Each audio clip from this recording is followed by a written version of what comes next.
Boa tarde, professor. Tudo bem? A gente tem tido dificuldade em entender como efetivamente analisar uma empresa para PS. Você conseguiria dar um exemplo e explicar o passo a passo para nós?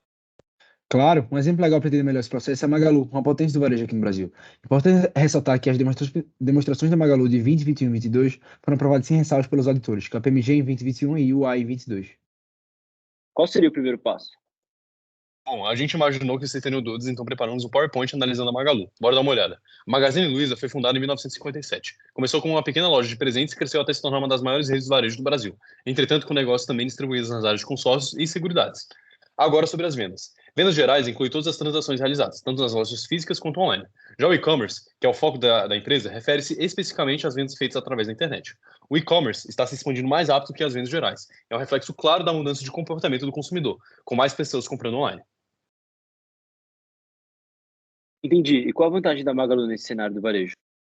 A vantagem competitiva da Magalu vem da integração de varejo online e offline, oferecendo uma experiência de compra fluida para os consumidores. Além disso, ela investe em tecnologia e inovação, que é crucial. E quanto aos indicadores, quais são os mais importantes? Os principais indicadores essenciais a serem analisados são os indicadores de liquidez. Como eles se comportam no caso da Magalu? Então, durante os anos de 20, 21 e 22, os índices de liquidez da empresa, que mostram a capacidade da empresa de arcar com suas obrigações de curto prazo, não tiveram mudanças significantes. Além disso, a diferença relevante entre a liquidez corrente e imediata mostra o quanto ela é dependente de seus estoques, algo comum em empresas de varejo com modelo de negócio semelhante. A liquidez imediata mostra que ela não tem o perfil de manter muito caixa, pois direciona seus recursos principalmente para a compra de estoque, algo explicado pelo seu giro do ativo, que requer reposição contínua do estoque.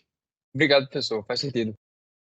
A seguir, faz sentido analisar os prazos da empresa, principalmente em empresas de varejo que geralmente têm prazos muito longos.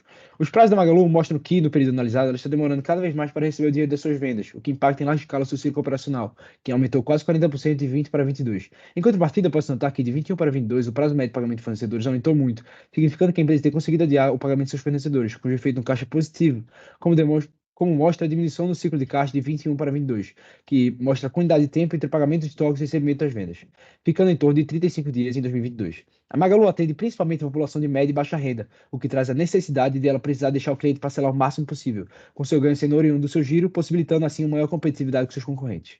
Entendi, professor. O próximo passo seria o endividamento? Sim, isso mesmo. Você tem prestado atenção no blog de Conte, pelo jeito.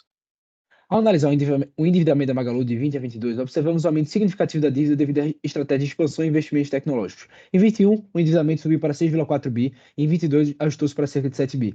Esse aumento no endividamento da empresa aparece nos gráficos do perfil da dívida, no qual nestes anos houve grandes aumentos no passivo financeiro em relação ao passivo total. Além disso, a estrutura de capital revela que ela depende cada vez mais de capital de terceiro. Considerando esses investimentos, isso é bom ou ruim para a empresa? Bom, depende. Devem ser analisados alguns outros indicadores. Vamos lá, começando com o spread. Ele tem sido negativo em todos os anos. Isso indica que os juros que a Magalu paga, em média, aos bancos têm superado os retornos, o que é um sinal de alerta em termos de eficiência financeira.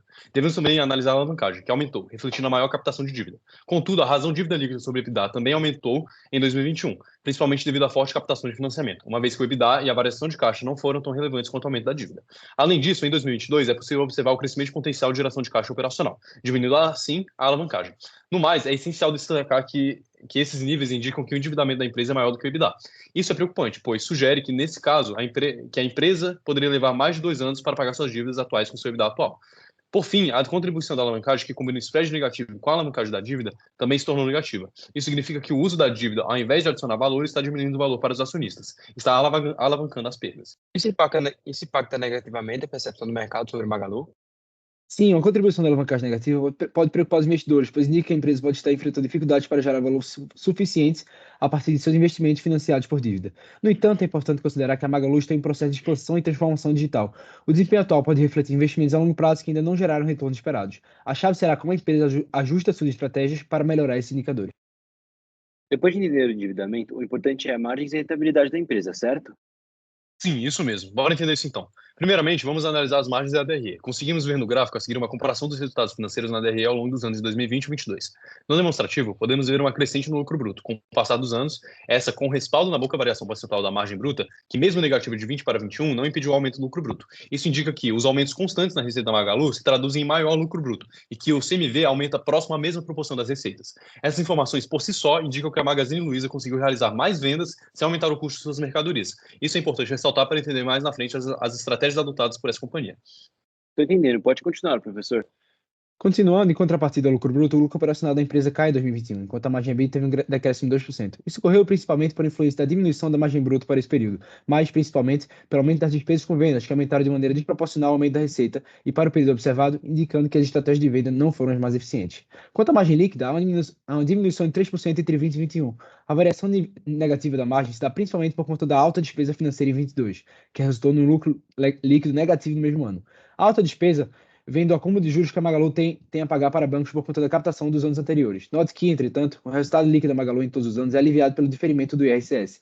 Durante o período entre 2017 e 2020, a companhia avaliou um pagamento excedente de impostos sobre o resultado do imposto de renda. A partir de 2020, considerando como provável o êxito no caso, foi diferido na DRE um valor positivo no IRCS, causando um lucro líquido maior que o esperado e um certo alívio em questão de resultado para a Magalu nesse período. E a respeito da rentabilidade? Quanto à rentabilidade da empresa, podemos ver que ela trabalha com base na rápida venda de produtos, em alta escala, com uma baixa margem de lucro devido à alta competitividade do mercado. Sabendo desse fato, deve-se ressaltar que a margem líquida ajustada da empresa cresce em 1 ponto percentual em 2021 e se mantém estável e positiva ao longo de 2022. Como resultado, conseguimos ver uma queda na eficiência da atividade operacional da empresa. Agora, partindo para retornos gerados pela empresa, tem-se o ROIC aumentando em 2021 e decrescendo em 2022, o ROI aumentando levemente em 2021 para 6%. Por fim, por conta de uma má gestão dos passivos financeiros, a empresa demonstra uma queda forte de 8 pontos na contribuição da alavancagem, que reajusta o ROI em 11 pontos percentuais, para menos 5% em 2022. Com isso, percebemos que a empresa se demonstra cada vez menos rentável, por conta de um mau gerenciamento de seus empréstimos e dívidas com bancos, que, ao invés de alavancar seus ganhos, está alavancando suas perdas. Bom, professor, devo pegar isso bem. Obrigadão. Tem mais alguma etapa? Sim, a etapa mais importante. Você, eu acho que não tem prestado muita atenção no bloco de contas, pelo jeito. Tem que acompanhar mais mesmo, professor.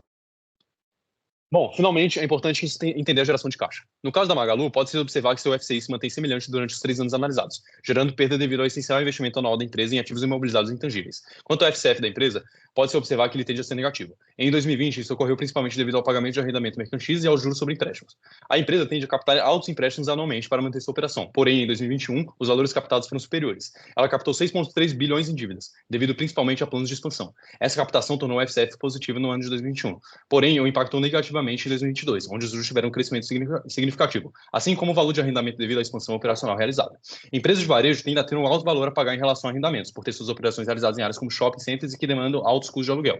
Como pode ser observado pelo gráfico da conversão de caixa operacional criado, a empresa tende a transformar seu lucro operacional em um valor ainda maior do que caixa operacional. Isso devido à despesa de depreciação, que é somada em seu FCO. Porém, no ano de 2021, devido à variação negativa nos seus ativos e passivos, principalmente devido aos impostos a recuperar mencionados anteriormente, a companhia teve um FCO abaixo do usual. A depreciação tende a ser elevada em grandes empresas de varejo devido à grande quantidade de ativos imobilizados intangíveis que suas operações demandam. Concluindo, como demonstramos, a empresa possui qualidades, porém ressalvas, principalmente em relação à gestão do seu endividamento. Obrigado, professor. Tudo ficou muito mais claro agora para fazer nossa PS. Prazer é todo nosso. Boa sorte para vocês, vai ficar ótimo o trabalho.